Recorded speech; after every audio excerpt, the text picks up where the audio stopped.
ಬಂಧುಗಳೇ, ಈಗ ಕಾರ್ಯಕ್ರಮದ ಮೊದಲ ಘಟ್ಟಕ್ಕೆ ಬರ್ತಾ ಇದ್ದೇವೆ.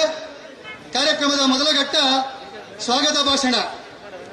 ಇದೀಗ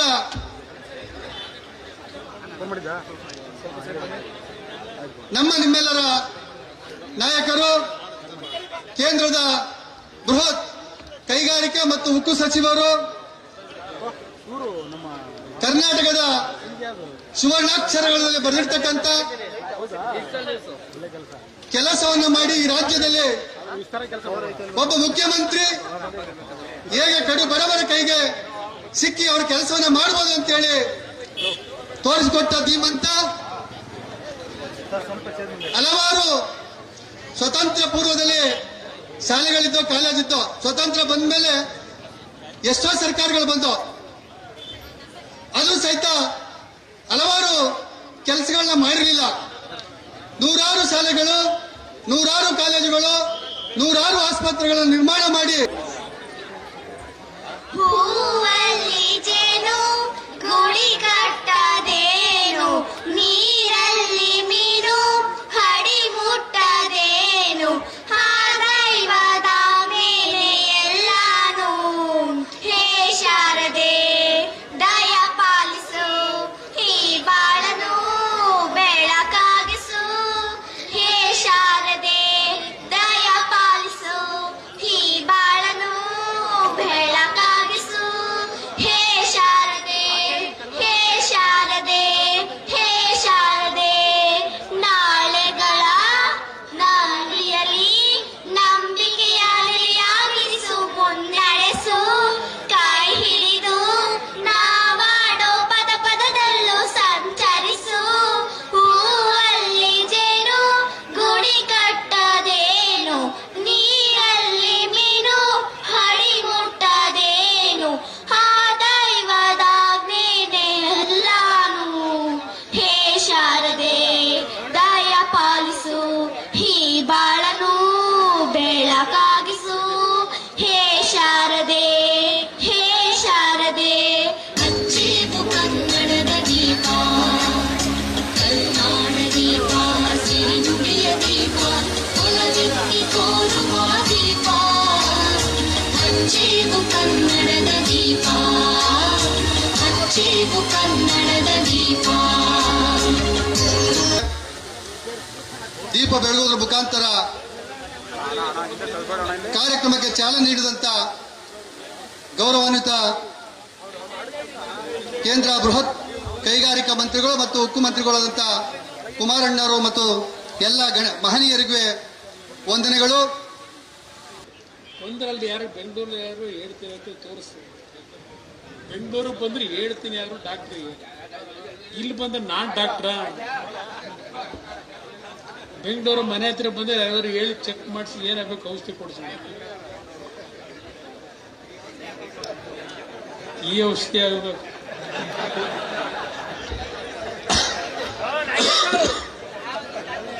ಅಕ್ಕೂರು ಗ್ರಾಮದಲ್ಲಿ ಈ ದಿನ ಕೃಷಿ ಸಹಕಾರ ಸಂಘದ ಒಂದು ಭವ್ಯವಾದಂಥ ಕಟ್ಟಡವನ್ನ ಈ ಒಂದು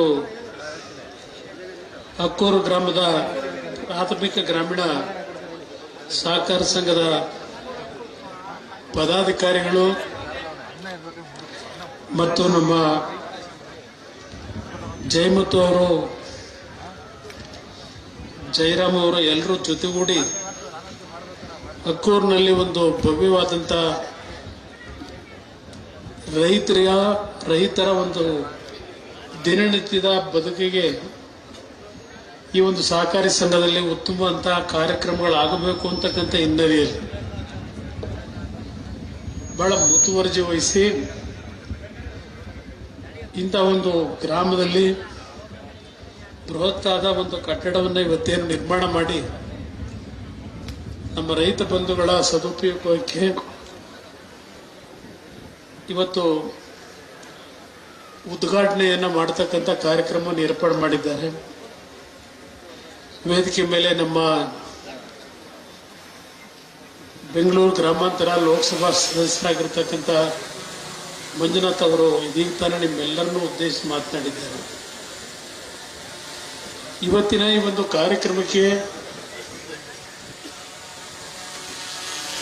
ನಾನು ಬರ್ತಕ್ಕಂಥದ್ದು ಸಮಸ್ಯೆಗಳಿದ್ರೂ ಜಯಮುತ್ತು ಅವರ ಒಂದು ಒತ್ತಡಕ್ಕೋಸ್ಕರವಾಗಿ ಬರಬೇಕಾಯ್ತು. ಈಗಿನ ರಾಜಕೀಯವನ್ನ ನಾನು ಸೂಕ್ಷ್ಮವಾಗಿ ಗಮನಿಸ್ತಾ ಇದ್ದೇನೆ. ಇವತ್ತು ಈ ಕಟ್ಟಡದ ಉದ್ಘಾಟನೆ ನಿಮ್ಮಿಂದಲೇ ಆಗಬೇಕು ಅಂತೇಳಿ ಜಯಮುತ್ತು ನನ್ನ ಮೇಲೆ ಒತ್ತಡ ಆಗ್ತಂಥದ್ದೇನಿದೆ. ಬಹುಶಃ ನನ್ನನ್ನು ಬೆಳೆಸಿರ್ತಕ್ಕಂಥ ನಿಮ್ಮಗಳಿಗೆ ನಾನೊಂದು ಮಾತು ಹೇಳಲಿಕ್ಕೆ ಬಯಸ್ತೀನಿ. ನೀವುಗಳೇ ನಮ್ಮನ್ನು ಬೆಳೆಸಿರ್ತಕ್ಕಂಥವ್ರು. ನಾನು ಈ ರೀತಿಯ ಕಟ್ಟಡಗಳನ್ನು ಉದ್ಘಾಟನೆ ಮಾಡತಕ್ಕಂಥ ಕಾರ್ಯಕ್ರಮ ಮಾಡಿದ್ರೆ ಬಹುಶಃ ಸನ್ಮಾನ್ಯ ದೇವೇಗೌಡರು ಸಹ ಏನಾದರೂ ಉದ್ಘಾಟನಾ ಕಾರ್ಯಕ್ರಮಗಳನ್ನ ಅವರು ಸಹ ಪ್ರಚಾರಕ್ಕೆ ಮಾಡಬೇಕು ಅಂತಕ್ಕಂಥ ಹೊರಟಿದ್ರೆ ದೇಶದಲ್ಲಿ ರಾಜ್ಯದಲ್ಲಿ ದೇವೇಗೌಡರದು ಕುಮಾರಸ್ವಾಮಿದು ಹಳ್ಳಿ ಒಳಗೂ ನೀವು ಉದ್ಘಾಟನೆ ಮಾಡಿರ್ತಕ್ಕಂಥ ಕಟ್ಟಡಗಳನ್ನು ನೋಡಬಹುದಾಗಿತ್ತು. ನಾವು ಉದ್ಘಾಟನೆಯ ಇಲ್ಲ ಕಟ್ಟಡದ ಕಲ್ಲುಗಳಲ್ಲಿ ನಮ್ಮ ಹೆಸರುಗಳನ್ನು ಕೆತ್ತಿಸ್ಕೋಬೇಕು ಅಂತಕ್ಕಂಥ ಮನೋಭಾವದಲ್ಲಿ ಬಂದಿರತಕ್ಕಂಥವರಲ್ಲ ನೀವು. ನಾನು ಆಕಸ್ಮಿಕವಾಗಿ ರಾಜಕೀಯಕ್ಕೆ ಬಂದಂಥ ಸಂದರ್ಭದಲ್ಲಿ ನನ್ನನ್ನು ಬೆಳೆಸಿದಂಥವರು ಅವತ್ತಿನ ಕನಕಪುರ ಲೋಕಸಭಾ ಕ್ಷೇತ್ರದ ತಂದೆ ತಾಯಂದಿರೇನಿದ್ದೀರಿ. ಆ ಸಂದರ್ಭದಲ್ಲೂ ನಾನು ಮೊದಲನೇ ಬಾರಿ ಲೋಕಸಭೆಗೆ ಆಯ್ಕೆ ಆದಾಗ ಯಾವ ರೀತಿಯಲ್ಲಿ ಒಬ್ಬ ಲೋಕಸಭಾ ಸದಸ್ಯ ಕೆಲಸ ಮಾಡಬಹುದು ಅಂತಕ್ಕಂಥದ್ದನ್ನು ಹಳ್ಳಿ ಮೇಲೆ ಆ ಸಂದರ್ಭದಲ್ಲಿ ಬಂದಂಥ ದಿನಗಳೇನಿದೆ. ನಿಮ್ಮಗಳ ಜೊತೆ ಒಂದು ಬಾಂಧವ್ಯವನ್ನು ಬೆಳೆಸ್ಕೊಂಡಿದ್ದೇನೆ. ನನಗೆ ಬೇಕಾಗಿರೋದು ಆ ಕಟ್ಟಡದ ಕಲ್ಲಿನಲ್ಲಿ ನನ್ನ ಹೆಸರುಗಳನ್ನು ಹಾಕ್ಸ್ಕೋಬೇಕು ಅನ್ನೋದಲ್ಲ. ನನಗೆ ಬೇಕಾಗಿರತಕ್ಕಂಥದ್ದು ಈ ರಾಜ್ಯದಲ್ಲಿ ನಿಮ್ಮಂಥ ತಂದೆ ತಾಯಿದ್ರೆ ಏನಿದ್ದೀರಿ ನಿಮ್ಮ ಹೃದಯದಲ್ಲಿ ಒಂದು ಸ್ಥಾನ ಪಡಿಬೇಕು ಅನ್ನೋದಷ್ಟೇ ನಾನು ಈ ರಾಜಕಾರಣದಲ್ಲಿ ಮುಂದುವರೆತಿರಕ್ಕಂತ. ಇವತ್ತೆಲ್ಲ ನೋಡ್ತಾ ಇದ್ದೀರಿ, ಬೆಳಗಾವಿ ಯಾರೋ ಒಬ್ಬ ಕಂಡಕ್ಟರ್ ಹಿಡ್ಕೊಂಡು ಹೊಡೆದ್ರು. ಕನ್ನಡ ಮಾತಾಡ್ದ, ಮರಾಠಿ ಭಾಷೆ ಮಾತನಾಡ್ಲಿಕ್ಕೆ ಬರಲ್ಲ ಅಂತ ಹೇಳೋ ಕಂಡಕ್ಟರ್ ಹೇಳ್ದ ಅಂತ ಆ ಕಂಡಕ್ಟರ್ ಮೇಲೆ ಹಲ್ಲೆ ಮಾಡಿದಂಥ ಪ್ರಕರಣದ ಹಿನ್ನೆಲೆ ಆಮೇಲೆ ನಮ್ಮ ಕನ್ನಡ ಸಂಘದ ಸಂಘಟನೆಗಳು ಏನು ಒಂದು ಪ್ರತಿಭಟನೆ ಮಾಡ್ಲಿಕ್ಕೆ ಹೋದ್ರು. ಏನೋ ಕರ್ನಾಟಕ ಬಂದು ಇದೇನೋ ಕರೆನೂ ಕೆಲವರು ಕೊಟ್ಕೊಂಡಿದ್ದಾರೆ. ನಿಮಗೆ ನೆನಪಿಸ್ಕೊಡ್ತೇನೆ ನಾನು 2006-7 ಈ ರಾಜ್ಯದಲ್ಲಿ ಆಕಸ್ಮಿಕವಾಗಿ ರಾಜ್ಯದ ಮುಖ್ಯಮಂತ್ರಿ ಆದೆ. ನಾನು ಮುಖ್ಯಮಂತ್ರಿ ಆದಂಥ ಸಂದರ್ಭದಲ್ಲಿ ಪಕ್ಕದ ಮಹಾರಾಷ್ಟ್ರದ ಮುಖ್ಯಮಂತ್ರಿಗಳು, ಎಲ್ಲ ಪಕ್ಷದ ಮುಖಂಡರು, ಅವತ್ತು ಕೇಂದ್ರದಲ್ಲಿ ಕಾಂಗ್ರೆಸ್ ಸರ್ಕಾರ, ಮನಮೋಹನ್ ಸಿಂಗ್ ಸರ್ಕಾರ, ಶಿವರಾಜ್ ಪಾಟೀಲ್ ಅವರು ಗೃಹ ಸಚಿವರು ಕೇಂದ್ರದಲ್ಲಿ ಒಂದು ದೊಡ್ಡ ನಿಯೋಗವನ್ನ ದೆಹಲಿ ಕರ್ಕೊಂಡೋಗಿ ಬೆಳಗಾವಿಯನ್ನ ಮಹಾರಾಷ್ಟ್ರಕ್ಕೆ ಸೇರಿಸಬೇಕು ಅಂತ ಹೇಳಿ ಒಂದು ಮನವಿ ಕೊಡ್ಲಿಕ್ಕೆ ಹೋದ್ರು. ಅದನ್ನ ಗಮನಿಸಿ ನಾನೊಂದು ತೀರ್ಮಾನ ಮಾಡಿದೆ. ಬೆಳಗಾವಿನಲ್ಲಿ ಯಾತಕ್ಕೆ ಒಂದು ವಿಧಾನಸಭೆ ಅಧಿವೇಶನ ಕರೆದು ಪಕ್ಕದ ಮಹಾರಾಷ್ಟ್ರ ಸರ್ಕಾರಕ್ಕೆ ಬೆಳಗಾವಿ ಇವತ್ತು ಈ ರಾಜ್ಯದ ಅವಿಭಾಜ್ಯ ಅಂಗ, ಬೆಳಗಾವಿಯನ್ನು ಯಾವುದೇ ಕಾರಣಕ್ಕೂ ಕನ್ನಡ ನಾಡಿನಿಂದ ನೀವು ತೆಗೆದುಕೊಂಡು ಹೋಗ್ಲಿಕ್ಕೆ ಸಾಧ್ಯ ಇಲ್ಲ ಅಂತಕ್ಕಂಥ ಸಂದೇಶ ತಲುಪಬೇಕು ಅಂತಲೇ ಅವತ್ತು ತೀರ್ಮಾನ ಮಾಡಿದೆ ಬೆಳಗಾವಿ ಅಧಿವೇಶನ ಮಾಡಬೇಕು ಅಂತ. ಅವತ್ತು ನಮ್ಮ ಕೇರಪೇಟೆಯ ಕೃಷ್ಣ ಅವರು ಸ್ಪೀಕರ್ ಅವರಿದ್ರು, ಅವ್ರಿಗೆ ಫೋನ್ ಮಾಡಿ ಈ ರೀತಿಯ ಒಂದು ತೀರ್ಮಾನ ಮಾಡಿದ್ದೇನೆ, ದಯವಿಟ್ಟು ನಿಮ್ಮ ಅನುಮತಿ ಬೇಕು ಅಂತ ಕೇಳಿದೆ. ಅವರು ಅಧಿವೇಶನ ಮಾಡ್ತಕ್ಕಂಥದ್ದಕ್ಕೆ ನೀವು ಎಲ್ಲ ತಯಾರಿ ಮಾಡೋದಾದ್ರೆ ನಂದೇನು ತಕರಾರಿಲ್ಲ, ವಿರೋಧ ಇಲ್ಲ, ಮಾಡ್ತಕ್ಕಂಥದ್ದಕ್ಕೆ ನನ್ನ ಒಪ್ಪಿಗೆ ಇದೆ ಅಂತ. ಕೇವಲ ಒಂದು ವಾರದಲ್ಲಿ ವಿಧಾನಸಭೆ ಅಧಿವೇಶನವನ್ನು ಮಾಡೋದು 5 ದಿನಗಳ ಕಾಲ ಯಶಸ್ವಿಯಾಗಿ ಅಲ್ಲಿ ಒಂದು ಸುವರ್ಣಸೌಧ ಕಟ್ಟಬೇಕು ಅಂತ ಹೇಳಿ ಶಂಕುಸ್ಥಾಪನೆಯನ್ನು ನೆರವೇರಿಸಿತು. ಆಮೇಲೆ ಬಂದಂತ ಸರ್ಕಾರ ಅಲ್ಲಿ ಕುಮಾರಸ್ವಾಮಿ ಹೆಸರು ಕಲ್ಲಲ್ಲಿರಬಾರ್ದು ಅಂತ ಹೇಳಿ ಮತ್ತಿನ್ನೊಂದು ಶಂಕುಸ್ಥಾಪನೆ ಕಾರ್ಯಕ್ರಮ ಮಾಡ್ಕೊಂಡು ಅವ್ರ ಹೆಸರು ಹಾಕೊಂಡ್ರು. ಯಾತಿಕ್ ನಾನು ಇದನ್ನ ಹೇಳ್ತಾ ಇದ್ದೇನೆ, ನಾನು ಎಂದೂ ಸಹ ಕಲ್ಲಲ್ಲಿ ನನ್ನ ಹೆಸರನ್ನ ಹಾಕಿಸ್ಕೋಬೇಕು ಅಂತ ಆಸೆ ಪಟ್ಟು ಕೆಲಸ ಮಾಡಿದವನಲ್ಲ. ನಾನು ಕೆಲಸವನ್ನ ನಿರ್ವಹಿಸಬೇಕಾದ್ರೆ ಪ್ರಾಮಾಣಿಕವಾಗಿ ನನ್ನನ್ನ ಗೆಲ್ಸಿರ್ತಕ್ಕಂಥ, ನನ್ನನ್ನ ಈ ಸ್ಥಾನಕ್ಕೆ ತಂದಿರ್ತಕ್ಕಂಥ ಜನರ ಋಣವನ್ನ ತೀರಿಸಬೇಕು ಅಂತೇಳಿ ಕೆಲಸ ಮಾಡಿದ್ದೇವೆ ಹೊರತು ಪ್ರಚಾರಕ್ಕೆ ನಾನು ಕೆಲಸ ಮಾಡದಂಥದ್ದಲ್ಲ. ಕಳೆದ ವಿಧಾನಸಭೆ ಉಪಚುನಾವಣೆಯಲ್ಲಿ ತಾವೆಲ್ಲ ಗಮನಿಸಿದ್ದೀರಿ. ಚನ್ನಪಟ್ಟಣ ಕುಮಾರಸ್ವಾಮಿ ಏನ್ ಮಾಡ್ದ, ಏನ್ ಕಾರ್ಯಕ್ರಮ ಮಾಡಿದ್ದಾನೆ, ಎಲ್ಲಿದೆ ಸಾಕ್ಷಿಗುಡ್ಡೆ, ಎಲ್ಲ ರೀತಿ ಅಪಪ್ರಚಾರಗಳು ಮಾಡದಂಥದ್ದು ನೀವೆಲ್ಲ ನೋಡಿದ್ದೀರಿ. ಜಯಮುತ್ತದೇನೋ ಒಂದು ಮಾತು ಹೇಳಿದೆ, ಈಗ ಮಾತನಾಡಬೇಕಾದ್ರೆ ನಿಖಿಲ್ ಕುಮಾರಸ್ವಾಮಿಗೆ ಅನ್ಯಾಯ ಮಾಡಿದ್ದೀವಿ, ನೀವ್ಯಾರು ಅನ್ಯಾಯ ಮಾಡಿದ್ರು, ನಾನು ದೋಷ ನಿಮಗೆ ಕೊಡೋದು ಇಲ್ಲ. ಪ್ರಾಮಾಣಿಕವಾಗಿ ಕೆಲಸ ಮಾಡದಂತ ನಿಷ್ಠಾವಂತ ಕಾರ್ಯಕರ್ತರು ಈ ಕ್ಷೇತ್ರದಲ್ಲಿ ನೀವು ಎಷ್ಟು ನೋವು ಪಟ್ಟಿದ್ದೀರಿ ಅನ್ನೋದನ್ನು ನಾನು ಅರ್ಥ ಮಾಡ್ಕೊಂಡಿದ್ದೀನಿ. ಚುನಾವಣೆಯ ಫಲಿತಾಂಶ ಬಂದ ಮೇಲೆ ರಾಜಕಾರಣದಲ್ಲಿ ಏಳು ಬೀಳು ಇದ್ದಿದ್ದೇ ಇದೆಯಲ್ಲ, ನಾವು ನೋಡಿದ್ದೇವೆ ಇದೆಲ್ಲ. ಇದಕ್ಕೇನು ಅಂಜಿ ಕೂರವರು ಅಲ್ಲ ನಾವು. ಈಗ 4 ತಿಂಗಳಾಯ್ತು ಚುನಾವಣೆಯಾಗಿ, ಆಯ್ತಪ್ಪ, ಏನ್ ಚನ್ನಪಟ್ಟಣಕ್ಕೆ ಸರ್ಕಾರ ಕೈಲಿಟ್ಕೊಂಡು ಏನು ಕೊಡುಗೆ ಕೊಟ್ರಿ? ಈಗ ನಾನೇನಾದ್ರೂ ಅವತ್ತು 6 ವರ್ಷ ಏನು ಈ ಒಂದು ಕ್ಷೇತ್ರದ ಶಾಸಕರಾಗಿದ್ದೆ, ನಾನು ಈ ಕ್ಷೇತ್ರಕ್ಕೆ ಕೊಟ್ಟಂತ ಕಾರ್ಯಕ್ರಮಗಳನ್ನ ಪ್ರತಿ ಊರೂರಲ್ಲಿ ಗಲ್ಲಿ ಒಳಗೆ ಒಂದೊಂದು ಕಲ್ಲು ಹಾಕ್ಸೋದಾಗಿದ್ರೆ ಪ್ರತಿ ಊರಲ್ಲೂ ಇವತ್ತು ಒಂದೊಂದು ಕಲ್ಲಿರ್ತಿತ್ತು. ನನ್ನ ಹೆಸರು ನೀವು ನೋಡ್ತಿದ್ದೀರಿ. ನಾನು ಅದಕ್ಕೆ ಎಂದೂ ಆದ್ಯತೆ ಕೊಟ್ಟನಲ್ಲ. ಇವತ್ತು ಜಯಮುತ್ತು ಸಮಾಧಾನಕ್ಕೆ ಇಲ್ಲಿ ಬಂದಿದ್ದೇನೆ ಅಷ್ಟೇ. ನಾನು ಇವತ್ತು ಏನೊಂದು 8 ದಿನಗಳ ಕಾಲ ಇನ್ನೂ ಆಸ್ಪತ್ರೆಯಲ್ಲಿ ಇರಬೇಕಾಗಿದೆ. ಇವತ್ತು ಅವರ ನಿರಾಸೆ ಆಗದ ಬೇಡ ಜಯಮುತ್ತಿಗೆ ಅಂತೇಳಿ ಇವತ್ತು ಈ ಕಾರ್ಯಕ್ರಮದಲ್ಲಿ ಇದ್ದೇನೆ. ಇವತ್ತು ನೀವೆಲ್ಲ ನೋಡಿದ್ದೀರಿ. ನನಗೆ 3ನೇ ಬಾರಿಯಲ್ಲಿ ನಮ್ಮ ಡಾಕ್ಟರ್ ಮಂಜಣ್ಣ ಅವರು ಇದ್ದಾರೆ. 3ನೇ ಬಾರಿ ನನಗೆ ಈ ಒಂದು ಹೃದಯದ ವಾಲ್ ರಿಪ್ಲೇಸ್ಮೆಂಟ್ ಆದ ಮೇಲೆ 3 ದಿವಸಕ್ಕೆ ಚೆನ್ನೈನಿಂದ ಬಂದು ಪಾರ್ಲಿಮೆಂಟ್ ಚುನಾವಣೆಗೆ ಹೋರಾಟ ಮಾಡಿದಂಥದ್ದೇನಿದೆ. ನಂತರ ಪುನಃ ಕೇಂದ್ರದಲ್ಲಿ ಮಂತ್ರಿಯಾಗಿ ಕೆಲಸ ಮಾಡಬೇಕಾದಂಥ ಹಿನ್ನೆಲೆಯಲ್ಲಿ ಇಡೀ ದೇಶದ ಹಲವಾರು ರಾಜ್ಯಗಳಿಗೆ ಭೇಟಿ ಕೊಟ್ಟಿದ್ದೇನೆ. ಈ 2 ಇಲಾಖೆಗಳಲ್ಲಿ ಏನಾದರೂ ಒಂದು ಉತ್ತಮವಾದ ಕೆಲಸ ಮಾಡಬೇಕು ಅಂತ ಹೇಳಿ ನೀವು ನನ್ನನ್ನೇ ಬೆಳೆಸಿದ್ದೀರಿ. ನಿಮ್ಗೆ ಗೌರವ ತರ್ತಕ್ಕಂಥ ಕೆಲಸ ಮಾಡಲಿಕ್ಕೆ ಪ್ರಯತ್ನ ಪಟ್ಟಿದ್ದೇನೆ. ಬಹುಶಃ ನೀವೆಲ್ಲ ನೋಡಿದ್ದೀರಿ, ಆಂಧ್ರ ಪ್ರದೇಶದಲ್ಲಿ ಯಾವ ಒಂದು ಕಾರ್ಖಾನೆಯನ್ನು ಮುಚ್ಚಿದ್ರು ಆ ಕಾರ್ಖಾನೆಯನ್ನ ಪುನಃ ಪ್ರಾರಂಭ ಮಾಡತಕ್ಕಂಥ ನಿರ್ಧಾರ ಮಾಡಿ ತೆಗೆದುಕೊಂಡಂತ ಒಂದು ತೀರ್ಮಾನಕ್ಕೆ ಆಂಧ್ರ ಪ್ರದೇಶದಲ್ಲಿ ಹಾಲಿನ ಅಭಿಷೇಕನೂ ಮಾಡಿದ್ರು. 2.5 ಗಂಟೆ ಪ್ರಶ್ನೆ ಕರ್ಕೊಂಡು ಹೋದ್ರು ಏರ್ಪೋರ್ಟ್ನಿಂದ ಕಾರ್ಖಾನೆವರೆಗೆ. ಇವತ್ತು ಸುಮಾರು 25,000 ಕುಟುಂಬಗಳು ಬದುಕ್ತಾ ಇದ್ದಾರೆ.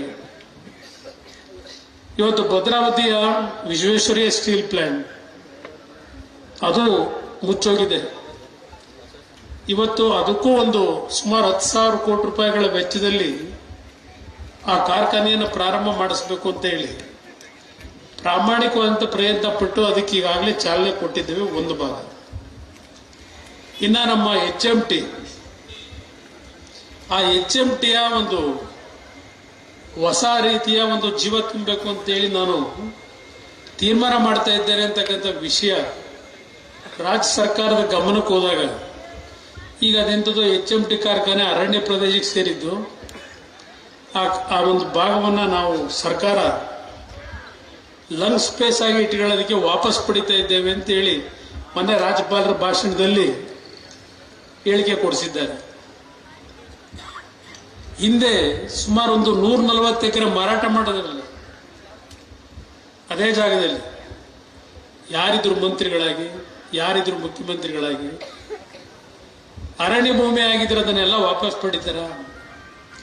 ಇನ್ನ ನಿಮ್ಮ ಕುದುರೆ ಮುಖ, ನಾನು ಮಂತ್ರಿ ಆದ ಮೊದಲನೇ ದಿವಸಲೇ ಅದಕ್ಕೆ ಒಂದು ವರ್ಕಿಂಗ್ ಕ್ಯಾಪಿಟಲ್ಗೆ ಅಂತೇಳಿ 1700 ಕೋಟಿ ಹಣ ಕೊಟ್ರೆ ಅದನ್ನು ಸಹಿಸಲಾರದೆ ಆ ಕುದುರೆ ಮುಖ ಫ್ಯಾಕ್ಟರಿನೇ ಮುಚ್ಚಬೇಕು ಅಂತ ಹೊರಟರು. ಅಲ್ಲಿ 2000 ಜನ ಕೆಲಸ ಮಾಡ್ತಾ ಇದ್ದಾರೆ ಮಂಗಳೂರಿನಲ್ಲಿ. ಕೊನೆಗೆ ಅದನ್ನು ಇವತ್ತು NMDCಗೆ ಸೇರಿಸಿ ಮರ್ಜ್ ಮಾಡಿ ಆ ಕಾರ್ಖಾನೆಗೆ ಜೀವ ಕೊಟ್ಟು ಇವತ್ತು ಕಾರ್ಖಾನೆ ಮತ್ತೆ ಪ್ರಾರಂಭ ಮಾಡಿಸಿದ್ದೇನೆ. ಇದು ಈ ಸರ್ಕಾರ ಯಾವ ರೀತಿ ನಡೀತಾ ಇದೆ ಅರ್ಥ ಮಾಡ್ಕೊಳ್ಳಿ.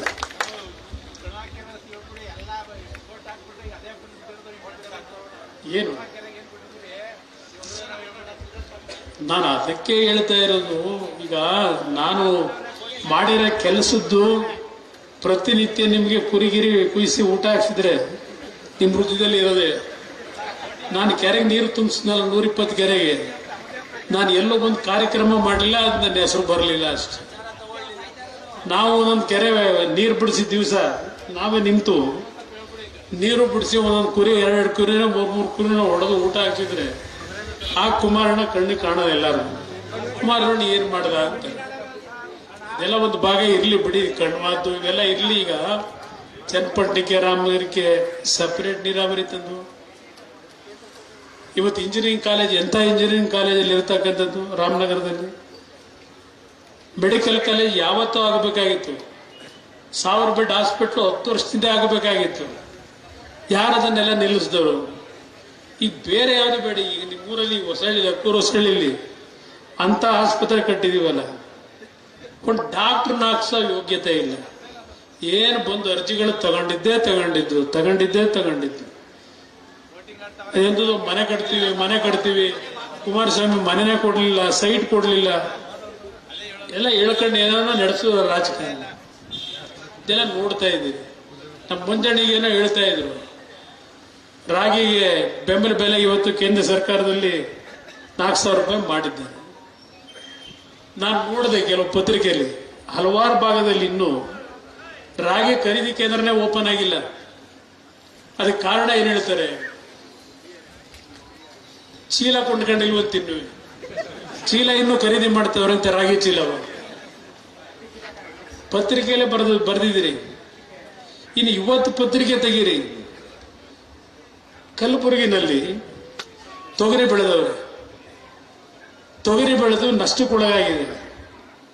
ಆ ರೈತರಿಗೆ ಪರಿಹಾರ ಕೊಟ್ಟಿಲ್ಲ ಅಂತ ಹೇಳಿ ನಿನ್ನೆ ದಿನ ಜಿಲ್ಲಾಧಿಕಾರಿ ಕಚೇರಿ ಮುಂದೆ ಎತ್ತು ಗಾಡಿ ಮೆರವಣಿಗೆ ಮಾಡೋರು. ಇವತ್ತೊಂದು 1000 ಎತ್ತಿನ ಗಾಡಿ ತಗೊಂಡು ನಿಲ್ಲಿಸ್ಕೊಂಡ್ರು ಒಂದು ಫೋಟೋ ಕಲಬುರಗಿ ಪತ್ರಿಕೆಯಲ್ಲಿ ಹಾಕೊಂಡವ್ರು. ಇವತ್ತು ಬೆಳಗ್ಗೆ ಬರ್ಬೇಕಾದ್ರೆ ನೋಡ್ತಿದ್ದೆ. ಇದು ಈ ಸರ್ಕಾರದ ಕಾರ್ಯಕ್ರಮ. ಮುಖ್ಯಮಂತ್ರಿ ನಾನಾಗಬೇಕು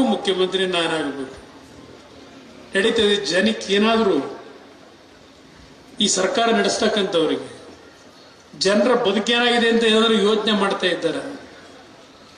ನೀವು ಯಾವಾಗ ಬುದ್ಧಿವಂತರಾಗ್ತೀರಿ? ನಾನು ಹಳ್ಳಿ ತಾಯಂದ್ರಿಗೆ ಮನವಿ ಮಾಡ್ತೀನಿ, ಇದು ಯಾವುದೋ 2000 ರೂಪಾಯಿಗೆ ಇನ್ನು 3 ತಿಂಗಳು 4 ತಿಂಗಳಾಗಿದೆ, ಇನ್ನೂ ದುಡ್ಡು ಬಂದಿಲ್ಲ. ಬಹುಶಃ ಈ ದುಡ್ಡು ಕೊಡೋದು ಯಾವಾಗ ಅಂದ್ರೆ ನಿಮಗೆ ಜಿಲ್ಲಾ ಪಂಚಾಯತಿ ತಾಲೂಕ್ ಪಂಚಾಯತಿ ಚುನಾವಣೆ ಆದರೆ ಆಗ ಚುನಾವಣೆಯಲ್ಲಿ ಮತ ಹಾಕೊಳ್ಳೋದಕ್ಕೆ ಆಗ 4 ತಿಂಗಳದೋ 5 ತಿಂಗಳದೋ ನಮ್ಮ ಹಳ್ಳಿ ಹೆಣ್ಣು ಮಕ್ಳಿಗೆ ದುಡ್ಡು ಬರ್ತದಾಗ ಯಾರ ಅಪ್ಪನ ಮನೆ ದುಡ್ಡು ಕೊಡ್ತಾರೆ ನಿಮಗೆ? ಇದನ್ನ ನಂಬಿ ನಮ್ಮ ಹೆಣ್ಮಕ್ಳು ಓಟ್ ಹಾಕ್ತೀರಾ? ಇಲ್ಲಿ ಅದ್ಯಾವುದೋ ಒಂದು ಹೆಣ್ಮಗಳು ಬಂದಿಲ್ಲಿ, 2 ಅಂಗವಿಕಲ ಮಕ್ಕಳು, ನನಗೆ ಬೀದಿಲಿದ್ದೀನಿ, ಮನೆ ಕಟ್ಟಕ್ಕಾಗಿಲ್ಲ, ಏನಾದ್ರು ಸಹಾಯ ಮಾಡಿ ಅಂತ ಬಂದಿಲ್ಲ. ಒಂದ್ ಕಡೆ ಹೇಳ್ತಾರೆ, ಮಳವಳ್ಳಿಯಿಂದ ಒಂದು ಸಣ್ಣ ಮಗು ಎತ್ಕೊಂಡ್ ಬಂದಿಲ್ಲಿ ನಿಂತ್ಕೊಂಡ್ಬಿಟ್ಟು ಮನೆಯಲ್ಲಿ ಅಂತ ಹೆಣ್ಮಗಳಲ್ಲಿ ಬಂದು ನಿಂತ ಹೇಳಿದ್ವಿ. ಇಲ್ಲಿ ಯಾವುದೋ ಒಂದು ಹೆಣ್ಮಗುನ ಈ ಸಾದಹಳ್ಳಿ ಕರ್ಕೊಂಬಂದವ್ರೆ. ಸಾದಹಳ್ಳಿ ಜನ ನಾನು ಮರೆಯಂಗೇ ಇಲ್ಲ, ನಾನು ತಪ್ಪು ತಿಳ್ಕೊಬೇಡಿ. 2 ಗುಂಪು ಕೊಟ್ಟೆ ದೇವಸ್ಥಾನ ಕಟ್ಟಕ್ಕೆ ಬಂದ್ರಿ, ಕೊಟ್ಟಿದ್ದೇನು ಕೊನೆಗೆ? ಒಂದೊಂದು ಉದಾಹರಣೆ ಕೊಡಬಲ್ಲೆ, ಯಾವ ಥರ ಆಗಿದೆ ಅಂತ ಒಂದೊಂದು ಊರಿಂದ ಹೇಳಬಲ್ಲೆ. ನಾನು ಪ್ರತಿ ದಿವಸ ಊರಿಗೆ ಬರದೇ ಇರ್ಬೋದು, ಪ್ರತಿ ಮದುವೆ ಅಟೆಂಡ್ ಮಾಡದೇ ಇರ್ಬೋದು, ಯಾವ್ಯಾವ ಊರಿನಲ್ಲಿ ಏನು ನಡೀತಿದೆ ಅನ್ನೋದನ್ನ ಅರ್ಥ ಮಾಡ್ಕೊಂಡಿದ್ದಾನೆ. ದಯವಿಟ್ಟು ನಿಮಗೆ ಕೈ ಜೋಡಿಸಿ ಮನವಿ ಮಾಡ್ತೇನೆ. ನಮ್ಮದು ಒಂದು ಕಾಲ ಮುಗೀತಾ ಬಂತು, ನಾವೇನು ಶಾಶ್ವತವಾಗಿ ಏನು ಬದುಕಲ್ಲ. ಆದ್ರೆ ಮುಂದಿನ ದಿನಗಳು ನಿಮ್ಮ ಬದುಕು ಮುಂದೆ ಮಕ್ಕಳಿಗೆ ಇಲ್ಲಿ ಕೊಡ್ತೀರಿ ಅರ್ಜಿ ಬಂದ್ಬಿಟ್ಟು ಇಲ್ಲಿ ಮಕ್ಕಳು ಕೆಲಸ ಕೆಲಸ ಕೆಲಸ ಅಂತ ಹೇಳಿ. ನಾನು ಒಂದು ಕಾಲದಲ್ಲಿ ಹೇಳಿವೆ ಮಕ್ಕಳನ್ನ ಕಷ್ಟಪಟ್ಟು ಓದಿಸ್ಬೇಕು ಅಂತ ಹೇಳಿ. ಈಗ ನನಗೆ ಅನ್ನಿಸ್ತಾ ಇದೆ ಯಾಕೆ ಮಕ್ಕಳನ್ನ ಓದಿಸ್ಬೇಕು ಅಂತ ಹೇಳಿ. ಓದಿಸ್ತೀರಿ, ಕಂಪ್ಯೂಟರ್ ಇಂಜಿನಿಯರ್ ಮಾಡಬೇಕು ಅಂತ ಬರ್ತೀರಿ, ನೀವು ಸೀಟ್ ಕೊಡಿಸು ಅಂತ ಹೇಳಿ 60 ಲಕ್ಷ 70 ಲಕ್ಷ ಕಟ್ಟಬೇಕು ನೀವು ನಿಮ್ಮ ಮಕ್ಕಳಿಗೆ ಕಂಪ್ಯೂಟರ್ ವಿದ್ಯೆ ಕೊಡ್ಲಿಕ್ಕೆ, ಇಂಜಿನಿಯರಿಂಗ್ ಮಾಡೋದಕ್ಕೆ. 60 ಲಕ್ಷ 70 ಲಕ್ಷ ಖರ್ಚು ಮಾಡಿ ಕೆಲಸ ಇಲ್ಲದೆ ದಿನ ಅಲಿತಾವೆ. ಸಾವಿರಾರು ಕುಟುಂಬದ ಮಕ್ಕಳು ಇವತ್ತು ಕೆಲಸ ಇಲ್ಲ. ನನ್ನ ಹತ್ರನೇ ಒಂದು 20,000 ಅರ್ಜಿ ಬಂದವು. ಈಗ ದಿನ ನಂತರ ಬರೋ ಕೆಲಸದೇ ಹೇಳೋದು. ಮೆಕ್ಯಾನಿಕಲ್ ಇಂಜಿನಿಯರ್ಗಳು, ITI, ಎಲ್ಲಿಂದ ಕೆಲಸ ಕೊಡಿಸೋದು? ನಾನು ಡೆಲ್ಲಿಲಿ ನೋಡ್ತೀನಿ, ಬಹಳ ಜನ ಸೂಟು ಪುಟ್ಟು ಹಾಕೊಂಡ್ ಬರ್ತಾರೆ. ನಮ್ಮಿಂದ ಎಲ್ಲ ರೀತಿ PLI ಸ್ಕೀಮ್ಗಳು, ಆ ಸ್ಕೀಮು ಅಂತೇಳಿ ಸರ್ಕಾರದಿಂದ ಎಲ್ಲ ನೆರವು ಪಡೀತಾರೆ. ಕಾರ್ಖಾನೆ ಓಪನ್ ಮಾಡೋದಕ್ಕೆ ನಾವೀಗೆಲ್ಲ ತಯಾರಿ ಮಾಡ್ಕೊಂಡ್ ಬಂದಿದ್ದೀವಿ. ನಾವು ಇಷ್ಟು ಉದ್ಯೋಗ ಕೊಡ್ತೀವಿ, ಅಷ್ಟು ಉದ್ಯೋಗ ಕೊಡ್ತೀವಿ ಅಂತೇಳಿ ನಮ್ಮ ಮುಂದೆ ತರ್ತಾರೆ, ಅರ್ಜಿ ಇಟ್ಕೊಂಡ್ ಬರ್ತಾರೆ. 20,000 ಕೊಡ್ತೀವಿ, 30,000 ಕೆಲಸ ಕೊಡ್ತೀವಿ. ಆದ್ರೆ ಅಲ್ಲಿ ಒಳಗಡೆ ಹೋಗಿ ನೋಡಿದಾಗ ಗೊತ್ತಾಗುತ್ತೆ ಅವ್ರು ಎಷ್ಟು ಮಟ್ಟಿಗೆ ಉದ್ಯೋಗ ಕೊಡ್ತಾ ಇದ್ದಾರೆ ಅಂತ. ಯಾವ ರೀತಿ ಸರ್ಕಾರದ ಫೆಸಿಲಿಟೀಸ್ಗಳನ್ನ ಪಡಿತಾ ಇದ್ದಾರೆ, ಯಾವ ರೀತಿ ಇವತ್ತು ಉದ್ಯೋಗ ಸೃಷ್ಟಿ ಮಾಡ್ತಾ ಇದ್ದಾರೆ. ನಾನು ಕೆಲವು ವಿಷಯ ಸತ್ಯ ಹೇಳಕ್ಕಾಗಲ್ಲ, ಕೆಲವು ವಿಷಯ ಸತ್ಯ ಹೇಳಕ್ ಹೋದ್ರೆ ಅದು ಬೇರೆ ತರ ಆಗ್ತದೆ. ನೋಡ್ತಾ ಇದ್ದೀನಿ ಪರಿಸ್ಥಿತಿಗಳು ಹೆಂಗಿದೆ. ನಿಮ್ಮ ಮಕ್ಕಳನ್ನ ಪಾಪ ಒಬ್ಬ ಬೆಂಗಳೂರಿನಲ್ಲಿರೋ ಒಬ್ಬ ಆಟೋ ಡ್ರೈವರು ಕೂಲಿ ಕೆಲ್ಸಕ್ಕೆ ಹೋಗೋನು, ಒಂದು LKG ಸೀಟ್ ಕೊಡಿಸ್ಬೇಕು ಮಕ್ಕಳಿಗೆ ಅಂದ್ರೆ, 2 ಮಕ್ಕಳಿದ್ರೆ ವರ್ಷಕ್ಕೆ ಅವನು 1 ಲಕ್ಷ ಖರ್ಚು ಮಾಡಬೇಕು. ಅಲ್ಲಿಂದ ಓದ್ಸಕ್ ಶುರು ಮಾಡಿ ಅವನು ಡಿಗ್ರಿ ಪಡೆಯುವವರೆಗೆ ಓದಿಸೋದಕ್ಕೆ ಎಷ್ಟು ಖರ್ಚು ಮಾಡ್ಬೋದು? ಇವತ್ತು ಉದ್ಯೋಗದ ಸಮಸ್ಯೆಗಳು ಎಷ್ಟಿದೆ. ಬಹಳ ಹೇಳ್ತೀವಿ ನಾವು ನಿಂತ್ಕೊಂಡು. ಪಾಪ ಬಹಳ ಜನ ಹೇಳ್ತೀರಿ ನೀವು ಯಾವ್ದಾರು 1-2 ಕಾರ್ಖಾನೆ ತಗೊಂಡ್ಬನ್ನಿ ಅಂತ ಹೇಳಿ. ನಾನು ಕಾರ್ಖಾನೆ ತಗೊಂಡ್ಬರ್ತಕ್ಕಂಥದ್ದಕ್ಕೆ ಕರ್ನಾಟಕ ರಾಜ್ಯ ಸರ್ಕಾರ ಇವರು ಪ್ರಪೋಸಲ್ಗಳು ತರಬೇಕು, ನಾನು ತರಕ್ ಸಾಧ್ಯ ಇಲ್ಲ. ಇವರು ನಾನು ಕೆಲಸ ಮಾಡಲಿಕ್ಕೆ ಬಿಡದೆ ಹೋದ್ರೆ, ಇವರು ಯಾವುದೇ ಪ್ರಪೋಸಲೇ ತರದೇ ಇದ್ರೆ ನಾವು ಎಲ್ಲಿಂದ ಕಾರ್ಖಾನೆ ತರೋದು? ಇವತ್ತೆಲ್ಲ ಪಕ್ಕದ ಪೂನಾದಲ್ಲಿ, ತಮಿಳುನಾಡಿನಲ್ಲಿ, ಮಹಾರಾಷ್ಟ್ರದಲ್ಲಿ ಅಲ್ಲಿ ಹೋಗ್ತಾ ಇದ್ದಾರೆಲ್ಲ. ಇವತ್ತು ನಿಮ್ಮ ಟೊಯೋಟಾ ಫ್ಯಾಕ್ಟ್ರಿ 25,000 ಕೋಟಿ ಖರ್ಚು ಮಾಡಿ ಮಹಾರಾಷ್ಟ್ರದಲ್ಲಿ ಈಗ 2ನೇ ಯೂನಿಟ್ ತೆಗಿಯಕ್ಕೆ ಅಲ್ಲಿ ಹೊರಟವ್ರೆ. ನಾನು ಅವ್ರಿಗೆ ಹೇಳಿದೆ, ಅಲ್ಲಪ್ಪ ನಿಮಗೆ ದಾರಿ ತೋರಿಸಿದ್ರು ನಾವು. ಬಿಡದಿನಲ್ಲಿ ನೀವು ಅವತ್ತು 94-95ರಲ್ಲಿ ಫ್ಯಾಕ್ಟ್ರಿ ಹಾಕ್ಲಿಕ್ಕೆ ಎಲ್ಲ ರೀತಿ ಸಹಕಾರ ಕೊಟ್ಟವರು. ಇವತ್ತು ಅಲ್ಲೇ ಯಾಕೆ ಹೋಗ್ಬೇಕಾಗಿತ್ತು, ಇಲ್ಲೇ ನಾವು ಸಹಾಯ ಮಾಡ್ತಿರ್ಲಿಲ್ವಾ ಅಂತ ಹೇಳಿ. ಇದು ನಡೀತಾ ಇರತಕ್ಕಂಥ ವಾತಾವರಣ. ಇಂಥ ಒಂದು ಪರಿಸ್ಥಿತಿನಲ್ಲಿ ಪ್ರತಿನಿತ್ಯ ನಾನು ಜನರ ಬದುಕನ್ನು ನೋಡ್ತಾ ಇದ್ದೇನೆ. ಇವತ್ತು ನೋಡ್ತಾ ಇದ್ದೀರಿ 2,000 ರೂಪಾಯಿ, ಅದೇ ಒಂದು ದೊಡ್ಡ ಚರ್ಚೆ ನಡೆಸ್ತಾ ಇದ್ದೀರಿ. ಗೃಹಲಕ್ಷ್ಮಿ ಕರೆಂಟಿನ ಪರಿಸ್ಥಿತಿ ಏನಾಗುತ್ತೆ ಸ್ವಲ್ಪ ದಿವಸ ನೋಡಿ ಎಲ್ಲಿಗೆ ಬರುತ್ತೆ ಅಂತ ಹೇಳಿ. ಎಷ್ಟೆಷ್ಟು ಬಿಲ್ ಕಟ್ಟಬೇಕಾಗ್ತದೆ ಇನ್ನೊಂದು ಸ್ವಲ್ಪ ದಿವಸ ಹೋದ್ರೆ ಅದರವರೆಗೆ ನೀವೇ ಬರಬೇಕು. ಇವತ್ತು KSRTC ದರ ಎಷ್ಟಕ್ಕೆ ಏರಿಕೆ ಮಾಡಿದ್ರು. ಅಲ್ಲೆಲ್ಲ ಬೆಂಗಳೂರಿನ ಮೆಟ್ರೋ 60 ರೂಪಾಯಿ ಕೊಟ್ಟು ಆ ಮೆಟ್ರೋದಲ್ಲಿ ಹೋಗ್ತಾ ಇದ್ದದ್ದು 90 ರೂಪಾಯಿ ಬೆಲೆ ಜಾಸ್ತಿ ಮಾಡಿದ್ರು, 30 ರೂಪಾಯಿನ. ಇವತ್ತಾಗಲೇ ಮೆಟ್ರೋಗೆ ಜನ ಹೋಗದೆ ಕಡಿಮೆ ಮಾಡ್ತಾವ್ರೆ, ದುಡ್ಡು ಕಟ್ಟಕ್ಕಾಗದೆ. ಈ ರೀತಿ ಇವರು ದುಡ್ಡನ್ನ ನಿಮ್ಮ ತಲೆ ಹೊಡೆದು ನಿಮ್ಮಿಂದ ವಸೂಲಿ ಮಾಡಿ, ಅದೇನು ಫ್ರೀ ಬಸ್ಸು 2,000 ರೂಪಾಯಿ, ನಾನು ಈ ರೀತಿ ತೆರಿಗೆ ಹಾಕಿ ದುಡ್ಡು ವಸೂಲಿ ಮಾಡಿದ್ರೆ ತಿಂಗಳಿಗೆ 10,000 ಕೊಡುವೆ ಹೆಣ್ಮಕ್ಳಿಗೆ. 2,000 ಅಲ್ಲ, 10,000 ಕೊಡುವೆ. ಅರ್ಥ ಮಾಡ್ಕೊಳ್ಳಿ. ನನ್ನ ಕಾರ್ಯಕ್ರಮ ಇದ್ದಿದ್ದು ಪ್ರತಿ ಪಂಚಾಯಿತಿ ಮಟ್ಟದಲ್ಲಿ ಆಸ್ಪತ್ರೆಗಳು, ಸ್ಕೂಲ್ಗಳು, ನನ್ನ ರೈತರು, ನೀವೇನು ಬೆಳೆ ಬೆಳೀತೀರಿ ಅದಕ್ಕೆ ಯಾವ ರೀತಿ ಬೆಲೆ ನಿಗದಿ ಆಗಬೇಕು ನಿಮಗೆ, ಯಾವ ರೀತಿ ಯೋಜನೆ ತರಬೇಕು, ಇವೆಲ್ಲ ನಾವೇನು ಯೋಚನೆ ಮಾಡೋದು ಅದನ್ನೆಲ್ಲ ತರಬೇಕು ಅಂದ್ರೆ 5 ವರ್ಷದ ಸರ್ಕಾರ ನೀವು ಕೈ ಕೊಟ್ಟರೆ ತರಬಹುದು. ಯಾವುದೋ ಒಂದು ದೇವರ ಒಂದು ಅನುಗ್ರಹದಲ್ಲಿ 15 ತಿಂಗಳು 20 ತಿಂಗಳಲ್ಲಿ ಯಾರ್ದೋ ಮುಲಾಜಲ್ಲಿ ಸರ್ಕಾರ ಮಾಡಿ ಅಂತ ಒಂದು ಸಂದರ್ಭದಲ್ಲೂ ನಿಮ್ಗೆ ಒಳ್ಳೆ ಕೆಲಸ ಮಾಡ್ಕೊಡ್ಲಿಲ್ವ? ನಾನು ಏನ ಅನ್ಯಾಯ ಮಾಡಿದೆ ಈ ರಾಜ್ಯದ ಜನತೆಗೆ? ದೇವೇಗೌಡರು ಏನು ಅನ್ಯಾಯ ಮಾಡಿದ್ದಾರೆ? ಅದೆಂತದ್ದು ಮೇಕೆದಾಟು ಮೇಕೆದಾಟು ಮೇಕೆದಾಟು ಮೇಕೆದಾಟು ನಟ್ಟು ಬೋಲ್ಟು ಏನೋ ರಿಪೇರಿ ಮಾಡ್ತಾರಂತೀಗ. ನೀವು 136 ಸೀಟ್ ಕೊಟ್ಟಿದ್ದೆ ಯಾಕೆ ಜನ? ನೀವು ಮೇಕೆದಾಟು ತತ್ತೀರಿ ಅಂತಲೇ ನಿಮಗೆ ಕೊಟ್ಟಿರೋದಲ್ವಾ? ಪಾದಯಾತ್ರೆ ಮಾಡಿದ್ರಲ್ಲ, ಹಿಡ್ಕೊಂಡಿರೋದು ಯಾರು ನಿಮ್ಮನ್ನು? ಕುಮಾರಸ್ವಾಮಿ ಏನೋ ಮಂಡ್ಯದಲ್ಲಿ ಗೆದ್ದುಬಿಟ್ರೆ ಮೇಕೆದಾಟನ ಅನುಮತಿ ಕೊಡಿಸ್ತೀನಿ ಅಂತ ಹೇಳದ, ಎಲ್ಲವನ್ನೇ ಕುಮಾರಸ್ವಾಮಿ ಅಂತಾರೆ. ನಾನು ಅನುಮತಿ ಕೊಡಿಸೋದಕ್ಕೆ ನೀವು ಪಾರ್ಟ್ನರ್ಶಿಪ್ ಇಟ್ಕೊಂಡಿದ್ದಿಲ್ಲ ತಮಿಳುನಾಡಿನಲ್ಲಿ DMK ಪಕ್ಷ, ಅವ್ರ ಜೊತೆಲಿ ಸರ್ಕಾರ ಮಾಡ್ಕೊಂಡಿದ್ದೀರಲ್ಲ. ಮೊದಲು ತಮಿಳುನಾಡಿನಲ್ಲಿ ಅವ್ರನ್ನ ಒಪ್ಪಿಸ್ಕೊಂಡು ಬನ್ನಿ, ಅವ್ರನ್ನ ಒಪ್ಕೊಂಡ್ಬಂದ್ರೆ 10 ನಿಮಿಷಕ್ಕೆ ಪ್ರಧಾನಮಂತ್ರಿಗಳ ಹತ್ರ ಕೊಡ್ಸೋಣ. ನೀವು ಇಲ್ಲಿ ವಿರೋಧ ಮಾಡಿಸ್ಕೊಂಡು ನಿಮ್ಮ ಕೋ ಪಾರ್ಟ್ನರ್ ಇಟ್ಕೊಂಡು ನಮ್ಮ ಮೇಲೆ ದೂರದ್ರಾಗತ್ತ. ಯಾವ ನೀರಾವರಿ ಕೆಲಸ ಮಾಡ್ತಾ ಇದ್ದೀರಿ? ಕಳಸಾ ಬಂಡೂರಿ ಏನಾಗಿದೆ, ಅಪ್ಪರ್ ಭದ್ರ ಏನಾಗಿದೆ, ಅಪ್ಪರ್ ಕೃಷ್ಣ ಏನಾಗಿದೆ, ಹೇಳ್ತಾ ಹೋದ್ರೆ ಹಲವಾರು ವಿಷಯ ಹೇಳ್ಬೋದು. ಒಂದು ಚನ್ನಪಟ್ಟಣದ ಜನತೆಗೆ ಹೇಳ್ತೀನಿ, ರಾಮನಗರದ ಜನತೆಗೆ ಹೇಳ್ತೇನೆ, ಈ ಜಿಲ್ಲೆಯ ಜನತೆಗೆ, ನಾವು ದೇವೇಗೌಡರು ನಾನು ಬರೋದಕ್ಕಿಂತ ಮುಂಚೆ ಈ ಜಿಲ್ಲೆ ಯಾವ ರೀತಿ ಇತ್ತು, ರಾಮನಗರದವರು ಕೆಲವರೆಲ್ಲ ಎಲ್ಲೆಲ್ಲ ಬಂದು ಅರ್ಜಿ ಇಟ್ಕೊಂಡ್ ಬಂದಿದ್ರು. ಯಾಗಿತ್ತು ಆ ರಾಮನಗರ ಪಟ್ಟಣ, ಇವತ್ತು ಯಾವ ರೀತಿ ಇದೆ ಯೋಚನೆ ಮಾಡ್ಕೊಳ್ಳಿ. ಅವತ್ತಿನ ಆರ್ಥಿಕ ಪರಿಸ್ಥಿತಿಗಳಿದೆ. ಗ್ರೇಟರ್ ಬೆಂಗಳೂರು ದಕ್ಷಿಣ ಅಂತ ಹೆಸರಿಟ್ಬಿಟ್ರೆ ನಿಮ್ ಭೂಮಿ ಬೆಲೆ ಜಾಸ್ತಿ ಆಯ್ತದ. ಅದೇನು ಹಿಡಿದ ಭೂಮಿ ಬೆಲೆ ಜಾಸ್ತಿ ಮಾಡಿದೀವಿ. ರಾಮನಗರ ಜಿಲ್ಲೆ ಅಂತ ಹೆಸರು ಹೇಳ್ತಿದ್ದಂಗೆನೆ ಬೆಲೆ ಜಾಸ್ತಿ ಆಗ್ಲಿಲ್ವಾ? ಯಾವ ಅಭಿವೃದ್ಧಿಗಳನ್ನ ನಾವು ಮಾಡ್ತೀವಿ ಆಗ ಆಟೋಮೆಟಿಕಲಿ ಬೆಲೆ ಜಾಸ್ತಿ ಆಗ್ತದೆ, ಭೂಮಿ ಬೆಲೆ. 15-20 ವರ್ಷದಿಂದ ಯಾವ ರೀತಿ ಇತ್ತು? ನಾನಾಗ ಯಾವಾಗ 99-2000 ಈ ಮಹಾನುಭಾವರೇ ಮಂತ್ರಿ ಇದ್ರು, SM ಕೃಷ್ಣ ಅವರೇ ಮುಖ್ಯಮಂತ್ರಿಗಳು. ಬಹುಶಃ ನನ್ನಷ್ಟು ಮದುವೆ ಶುದ್ಧನ ಯಾರೂ ಇಲ್ಲ. 1999, 2000, 2001, 2002ರಲ್ಲಿ ಪ್ರತಿದಿನ 30ರಿಂದ 40 ಮದುವೆ ಅಟೆಂಡ್ ಮಾಡಿದ್ದೀನಿ. ಬೆಳಿಗ್ಗೆ ಎದ್ದು ಬೆಂಗಳೂರು ಹೊರಟ್ರೆ ಬೆಂಗಳೂರಲ್ಲಿ ಮದುವೆ ಮುಗಿಸಿ ರಾಮನಗರ, ಚನ್ನಪಟ್ಟಣ, ಸಾತ್ನೂರು, ಮಳವಳ್ಳಿ, ಮೈಸೂರು, ಮಂಡ್ಯ ಈ ಏನ್ ಸುತ್ತಿದ್ದೀನಿ. ಅವತ್ತು ರಸ್ತೆಗಳು ಹೆಂಗಿತ್ತು, ರಾಮನಗರದಿಂದ ಕನಕಪುರದ ರಸ್ತೆ ಹೆಂಗಿತ್ತು, ಇಲ್ಲಿ ಇದರ ರಸ್ತೆ ಹೆಂಗಿತ್ತು, ನಿಮ್ಮ ಮಲಗೂರು ರಸ್ತೆ.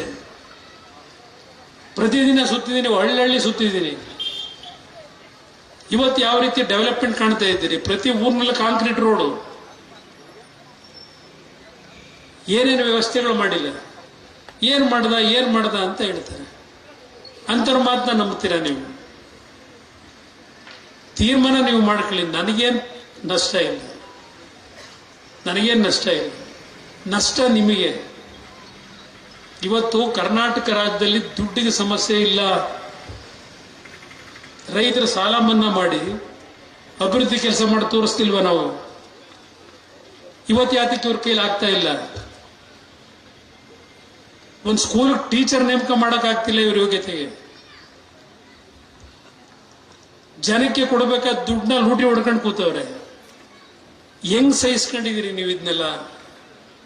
ಇವತ್ತು ಈ ವೇದಿಕೆ ಮುಖಾಂತರ ನಾಡಿನ ಜನತೆಗೆ ನಾನು ಕೇಳಲಿಕ್ಕೆ ಬಯಸ್ತೀನಿ, ಯಾವ ರೀತಿ ಇದನ್ನೆಲ್ಲ ಸಹಿಸ್ಕೊಂಡಿದ್ದೀರಿ? ಇಂಥ ಆಡಳಿತನ ಕರ್ನಾಟಕಕ್ಕೆ ಒಂದು ಕಾಲದಲ್ಲಿ ದೊಡ್ಡ ಹೆಸರಿತ್ತು,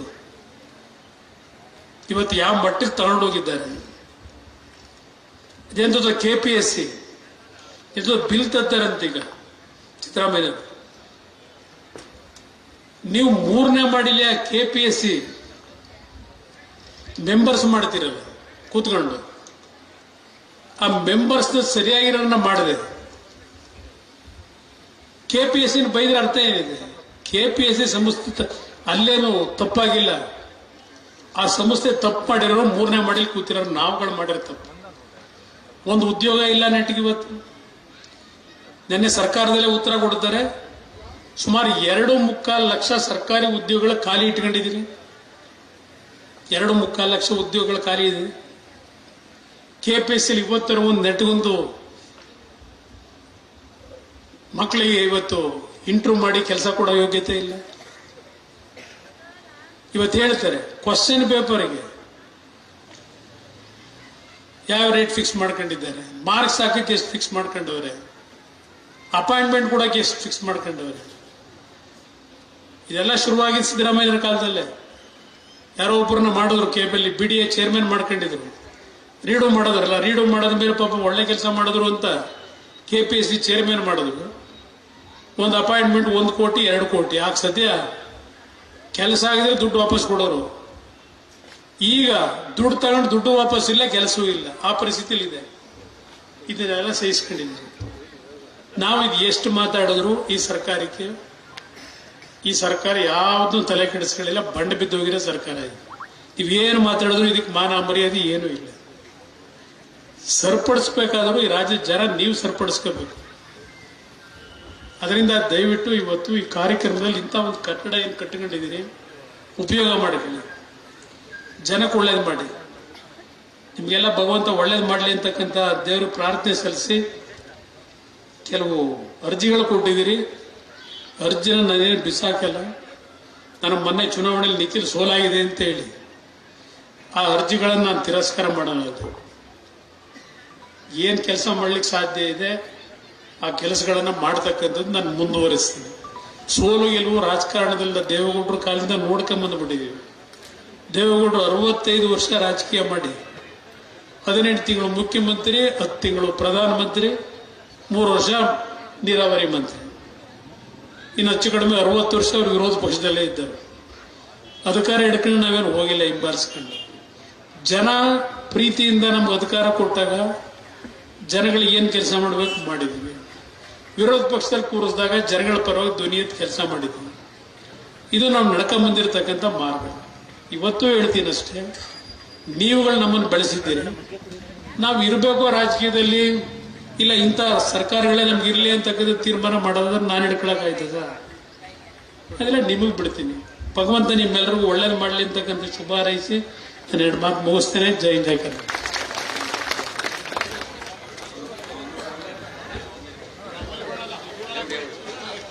ಇದೀಗ ಈ ಕಾರ್ಯಕ್ರಮದ ಕಟ್ಟಡಕ್ಕೆ ಅತ್ಯಂತ ಉದಾರವಾಗಿ ಸಹಕಾರ ನೀಡಿದಂತ ನಮ್ಮ ನಾಯಕರು, ಕೇಂದ್ರದ ಉಕ್ಕು ಮತ್ತು ಕೈಗಾರಿಕಾ ಸಚಿವರು ಆದಂತ ಕುಮಾರಣ್ಣರವರಿಗೆ ಮತ್ತು ನಮ್ಮ ಬೆಂಗಳೂರು ಗ್ರಾಮಾಂತರ ಜಿಲ್ಲಾ ಸಂಸದರು, ಸನ್ಮಾನಿತರು ಆದಂತ ಶ್ರೀಯುತ ಮಂಜಣ್ಣರವರಿಗೆ ಆಡಳಿತ ಮಂಡಳಿಯವರು ಒಂದು ಸನ್ಮಾನ ಕಾರ್ಯಕ್ರಮವನ್ನ ಮಾಡ್ತಾರೆ. ಈ ಸಂದರ್ಭದಲ್ಲಿ ದಯಮಾಡಿ ಈ ಒಂದು ನಮ್ಮ ಕಿರು ಸನ್ಮಾನವನ್ನ ಸ್ವೀಕಾರ ಮಾಡಬೇಕು ಅಂತೇಳಿ ಮನವಿ ಮಾಡ್ಕೊಳ್ತಾ, ಈಗ ಕಾರ್ಯಕ್ರಮದ ಕೊನೆಯ ಘಟ್ಟ ಒಂದು ಸಣ್ಣ ಸನ್ಮಾನ ಕಾರ್ಯಕ್ರಮ. ಸನ್ಮಾನವನ್ನ ಸ್ವೀಕಾರ ಮಾಡಬೇಕು ಅಂತೇಳಿ ಕುಮಾರಣ್ಣ ಮತ್ತು ಮಂಜಣ್ಣನವರಲ್ಲಿ ಅತ್ಯಂತ ಗೌರವಪೂರ್ವಕವಾಗಿ ವಿನಮ್ರವಾಗಿ ಮನವಿ ಮಾಡ್ಕೊಳ್ತಾ ಇದ್ದೀವಿ. ಆಡಳಿತ ಮಂಡಳಿಯ ಪರವಾಗಿ ಎಲ್ಲ ಆಡಳಿತ ಮಂಡಳಿಯ ಸದಸ್ಯರು ಕುಮಾರಣ್ಣ ಮತ್ತು ಸನ್ಮಾನ್ಯ ಶ್ರೀ ಮಂಜಣ್ಣನವರಿಗೆ ಗೌರವಪೂರ್ವಕವಾಗಿ ಸನ್ಮಾನವನ್ನು ಮಾಡ್ತಕ್ಕಂಥ ಈ ಒಂದು ಕಾರ್ಯಕ್ರಮವನ್ನ ತಾವೆಲ್ಲರೂ ಕಣ್ಣು ತುಂಬಿಕೊಳ್ಬೇಕು ಅಂತ ಹೇಳ್ತಾ, ದಯಮಾಡಿ ಈ ಕಟ್ಟಡಕ್ಕೆ ಅತ್ಯಂತ ಹೆಚ್ಚು ಸಹಕಾರವನ್ನು ಉದಾರವಾಗಿ ಕೊಟ್ಟಂತ ನಮ್ಮ ನಾಯಕರಾದಂಥ ಕುಮಾರಣ್ಣವರು, ಅದೇ ರೀತಿ ಲೋಕಸಭಾ ಸದಸ್ಯರಾದಂಥ ಮಂಜಣ್ಣನವರು ಈ ಒಂದು ಕಿರು ಸನ್ಮಾನವನ್ನ ದಯಮಾಡಿ ಸ್ವೀಕಾರ ಮಾಡಬೇಕು ಅಂತೇಳಿ ನಮ್ಮಲ್ಲಿ ಅತ್ಯಂತ ವಿನಮ್ರವಾಗಿ ಮನವಿ ಮಾಡ್ಕೊಳ್ತಾ ಇದ್ದೇವೆ.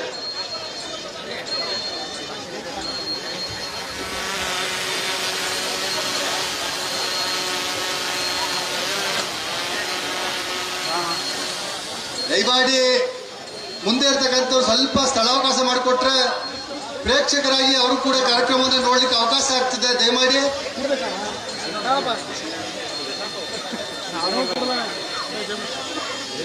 ಸರ್ ಮೊಬೈಲ್ ಅವರು ದಯವಿಟ್ಟು ಸ್ವಲ್ಪ ಸೈಡ್ ಬನ್ನಿ ಸರ್, ಸೈಡ್ ಬನ್ನಿ ಸರ್.